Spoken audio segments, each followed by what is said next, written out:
എല്ലാവർക്കും ദേവികാസ് കിച്ചൺ റെസിപ്പീസിലേക്ക് സ്വാഗതം. ഇന്ന് ഞാൻ ഒരു നാടൻ വിഭവമായിട്ടാണ് വന്നിരിക്കുന്നത്. നനകിഴങ്ങ് പുഴുക്ക് അല്ലെങ്കിൽ ചെറുകിഴങ്ങ് പുഴുക്ക്. ഇത് നാട്ടിൻപുറങ്ങളിലൊക്കെ വീടുകളിൽ കൃഷി ചെയ്തിട്ടാണ് ഞാൻ സാധാരണ കണ്ടിട്ടുള്ളത്. ഇപ്പൊ പിന്നെ കടകളിലും കിട്ടാറുണ്ടെന്ന് തോന്നുന്നു. പക്ഷെ ഇവിടെ UAE-ൽ ഞാൻ ഇതുവരെ ഒരു കടകളിലും ഈ ഒരു കിഴങ്ങ് കണ്ടിട്ടില്ല.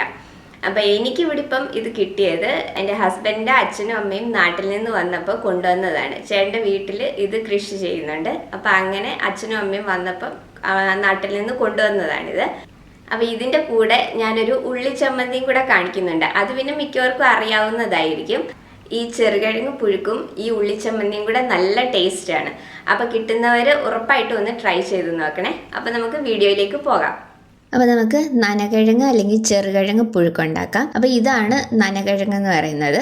ഇതിന് ചെറുകിഴങ്ങെന്നും പറയാറുണ്ട്. ഇത് പുറത്ത് നിറയെ വേരുകളുള്ള ടൈപ്പ് കിഴങ്ങാണ്. ഇതിപ്പം നാട്ടിൽ നിന്ന് വന്നപ്പോൾ ഇതിൻ്റെ വെയിറ്റ് കുറയ്ക്കാനായിട്ട് ആ വേരുകളൊക്കെ കളഞ്ഞിട്ട് കൊണ്ടുവന്നതാണ്. ഇതിൻ്റെ പുറത്ത് നിറയെ വേരുകളുള്ള ടൈപ്പ് കിഴങ്ങാണ് ഈ ചെറുകിഴങ്ങ് എന്ന് പറയുന്നത്. അപ്പോൾ ഇത് നമ്മൾ തൊലി കളഞ്ഞിട്ടല്ല ഇത് പുഴുങ്ങുന്നത്, തൊലിയോട് കൂടിയിട്ട് തന്നെയാണ് ഇത് പുഴുങ്ങുന്നത്. അപ്പോൾ ഇതിൻ്റെ വേരുകളൊക്കെ കളഞ്ഞതിന് ശേഷം നന്നായിട്ട് മണ്ണും ചെളിയൊക്കെ കഴുകി കളഞ്ഞിട്ട് നമ്മൾ തൊലിയോട് കൂടിയിട്ട് തന്നെയാണ് ഇത് പുഴുങ്ങുന്നത്. അപ്പൊ ഇതിന്റെ ഇങ്ങനെ മോൾ ഭാഗവും താഴ്ഭാഗവും ഒന്ന് കട്ട് ചെയ്തതിന് ശേഷം നമ്മളിത് നടുവിൽ നിന്നൊന്ന് പിളർന്നിട്ടാണ് ഇത് എടുക്കുന്നത്. അപ്പൊ നന്നായിട്ട് കഴുകി ഇതുപോലെ ഒന്ന് മുറിച്ചെടുത്തിട്ട് ഞാൻ കൊണ്ടുവരാം. അപ്പൊ അതാ ഞാനിത് നന്നായിട്ട് കഴുകി എടുത്ത് കൊണ്ടുവന്നിട്ടുണ്ട്. അപ്പൊ കഴുകി ഇതുപോലെ മോൾ ഭാഗവും താഴ്ഭാഗവും ഒന്ന് കട്ട് ചെയ്തിട്ട് ഇത് നടുവിൽ നിന്നൊന്ന് പിളർന്നിട്ടുമുണ്ട്. അപ്പൊ അത് രണ്ടായിട്ട് പിളർന്ന് സെപ്പറേറ്റ് ചെയ്യേണ്ട, ചെറുതായിട്ടൊന്ന് പിളർന്ന് എടുത്താൽ മാത്രം മതി. ഇതുപോലെ അത് ഈ കിഴങ്ങ് കുറച്ച് വേവ് കൂടുതലുള്ള കിഴങ്ങാണ്. അപ്പൊ ഇതിന്റെ ഉള്ളു നന്നായിട്ട് വേവാൻ വേണ്ടിയിട്ടാണ് നമ്മൾ ഇതുപോലെ ഒന്ന് ചെറുതായിട്ട് പിളർന്നിട്ടിടുന്നത്. അപ്പൊ ഇത്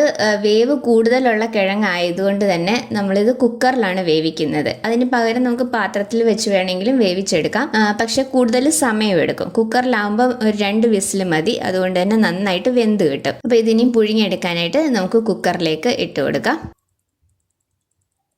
ഇനി ഇത് മുങ്ങിക്കിടക്കുന്ന രീതിയിൽ കംപ്ലീറ്റ് വെള്ളം ഒഴിക്കണം. നമ്മൾ എത്ര അളവിലാണോ കിഴങ്ങെടുക്കുന്നത് അത് മുങ്ങിക്കിടക്കുന്ന രീതിയിൽ നമുക്ക് വെള്ളം ഒഴിച്ചു കൊടുക്കാം. ഇപ്പൊ വെള്ളം ഒഴിച്ചു കൊടുത്തിട്ടുണ്ട്. ഇനി ഇതിലേക്ക് ആവശ്യത്തിനുള്ള ഉപ്പും കൂടെ ഇട്ടിട്ടാണ് നമ്മളിത് പുഴുങ്ങാനായിട്ട് വെക്കുന്നത്. അപ്പൊ ആവശ്യത്തിനുള്ള ഉപ്പ് ഇട്ട് കൊടുത്തിട്ടുണ്ട്. അപ്പൊ ഇതിനി നമ്മൾ ഒരു മീഡിയം ഫ്ലെയിമിൽ 2 വിസിൽ വരുന്നത് വരെ ഒന്ന് കുക്ക് ചെയ്തെടുക്കാം. 2 വിസിൽ കൊണ്ട് തന്നെ നന്നായിട്ട് വെന്ത് കിട്ടും.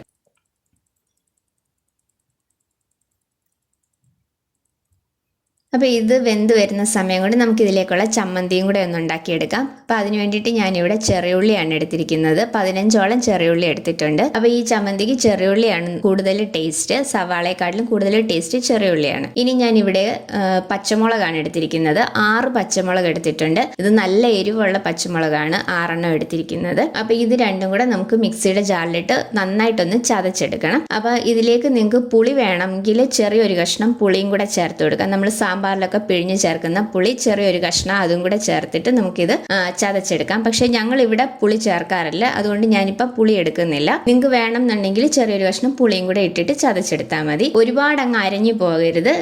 എന്നാൽ നന്നായിട്ടൊന്ന് ചതഞ്ഞ് കിട്ടാൻ വേണം. ആ രീതിയിൽ നമുക്കിതൊന്ന് ചതച്ചെടുത്ത് കൊണ്ടുവരാം. ഇപ്പൊ ഞാനിത് ചതച്ചെടുത്ത് കൊണ്ടുവന്നിട്ടുണ്ട്. ഈ ഒരു പരുവത്തിലൊന്ന് ചതഞ്ഞ് കിട്ടിയാൽ മതി. ഒരുപാട് അങ്ങ് അരഞ്ഞു പോകണ്ട. ഈ ഒരു പരുവത്തിൽ ചതച്ചെടുത്താൽ മതി. അപ്പൊ പച്ചമുളകിന് പകരം നിങ്ങളുടെ കയ്യിൽ കാന്താരിമുളക് ഉണ്ടെങ്കിൽ കാന്താരിമുളക് ചേർത്ത് കൊടുക്കാം. കാന്താരിമുളക് ആകുമ്പോൾ കുറച്ചും കൂടെ നല്ലതായിരിക്കും ഈ ചമ്മന്തിക്ക്. അപ്പൊ ഇതിനി നമുക്കൊരു പാത്രത്തിലേക്ക് മാറ്റാം. ഇനി ഇതിലേക്ക് ആവശ്യത്തിനുള്ള ഉപ്പും കൂടെ ഇട്ട് കൊടുക്കാം. ഉപ്പും കൂടെ ഇട്ട് കൊടുത്തിട്ട് നന്നായിട്ട് ഇതൊന്ന് മിക്സ് ചെയ്തെടുക്കാം. അപ്പോൾ ഈ ചമ്മന്തി കപ്പ, കാച്ചില്, ചേമ്പ്, കിഴങ്ങ് പോലെയുള്ള പുഴുക്കളുടെ എല്ലാം കൂട്ടത്തിൽ നല്ല കോമ്പിനേഷനാണ്. അപ്പോൾ ഇനി നമുക്ക് ഇതിലേക്ക് ആവശ്യത്തിനുള്ള വെളിച്ചെണ്ണയും കൂടെ ഒഴിച്ചു കൊടുക്കാം.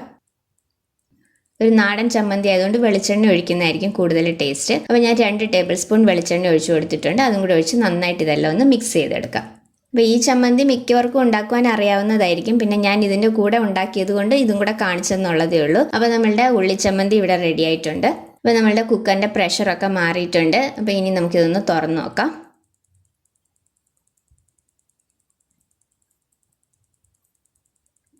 അപ്പോൾ അതായത് നന്നായിട്ട് വെന്ത് വന്നിട്ടുണ്ട്. അപ്പോൾ ഇനി നമുക്ക് ഈ വെള്ളം ഒന്ന് ഡ്രെയിൻ ചെയ്ത് കളയണം. അപ്പോൾ ഇത് വെള്ളമൊക്കെ ഒന്ന് ഡ്രെയിൻ ചെയ്തിട്ട് കൊണ്ടുവരാം. അപ്പോൾ അതാ ഞാൻ വെള്ളമൊക്കെ ഡ്രെയിൻ ചെയ്ത് കൊണ്ടുവന്നിട്ടുണ്ട്. അപ്പോൾ നമ്മുടെ കിഴങ്ങൊക്കെ നന്നായിട്ട് വെന്ത് വന്നിട്ടുണ്ട്. അപ്പോൾ കുക്കറിൽ ഒരു 2 വിസിലിട്ടാൽ മതി. അപ്പോൾ തന്നെ നന്നായിട്ട് വെന്ത് കിട്ടും ഇത്. അപ്പോൾ ഇതിനെയും ചെറുതായിട്ട് ചൂടൊന്ന് മാറിയതിന് ശേഷം നമുക്ക് ഇതിൻ്റെ തൊലി പൊളിച്ചെടുക്കാം. അപ്പോൾ ഇതിപ്പം നമ്മൾ നടുവിൽ നിന്ന് ചെറുതായിട്ടൊന്ന് പിളർന്നിട്ടാണല്ലോ ഇട്ടിരിക്കുന്നത്. അപ്പോൾ ഇവിടുന്ന് തന്നെ നമുക്ക് ഈ തൊലി ഇങ്ങനെ പൊളിച്ചെടുക്കാനായിട്ട് പറ്റും. അപ്പോൾ ഈ രീതിയിൽ നമ്മളൊന്ന് പൊളിച്ചെടുത്താൽ മതി തൊലി. അപ്പോൾ ഇതുപോലെ ഇതിൻ്റെ തൊലിയെല്ലാം കളഞ്ഞിട്ടെടുക്കാം. അപ്പോൾ അതാ ഞാനിവിടെ തൊലിയൊക്കെ കളഞ്ഞിട്ട് കൊണ്ടുവന്നിട്ടുണ്ട്. അപ്പോൾ നമ്മളുടെ ചെറുകിഴങ്ങ് പുഴുങ്ങിയതും ഉള്ളി ചമ്മന്തിയും ഇവിടെ റെഡി ആയിട്ടുണ്ട്. നല്ല ടേസ്റ്റാണ് ഇത് കഴിക്കാനായിട്ട്. ഇതിൻ്റെ കൂട്ടത്തിൽ ഒരു കട്ടൻ ചായയും കൂടെ ഉണ്ടെങ്കിൽ അടിപൊളി കോമ്പിനേഷനാണ്. ഇത് കിട്ടുന്നവരെല്ലാവരും ഉറപ്പായിട്ടും ഇതൊന്ന് ട്രൈ ചെയ്ത് നോക്കണം. ഈ ഉള്ളി ചമ്മന്തിയും കൂട്ടിയിട്ട് ഈ ചെറുകിഴങ്ങ് പുഴുങ്ങിയത് കഴിക്കാനായിട്ട് നല്ല ടേസ്റ്റാണ്. അപ്പം കിട്ടുന്നവർ ഉറപ്പായിട്ടും ഒന്ന് ട്രൈ ചെയ്തിട്ട് നിങ്ങളുടെ അഭിപ്രായങ്ങൾ കമൻസിലൂടെ അറിയിക്കണം. അപ്പോൾ വീഡിയോ ഇഷ്ടമായിട്ടുണ്ടെങ്കിൽ ലൈക്ക് ചെയ്യാനും ഷെയർ ചെയ്യാനും സബ്സ്ക്രൈബ് ചെയ്യാനും മറക്കരുത്. അടുത്ത വീഡിയോയിൽ വേറൊരു നല്ല റെസിപ്പി ആയിട്ട് കാണാം. താങ്ക്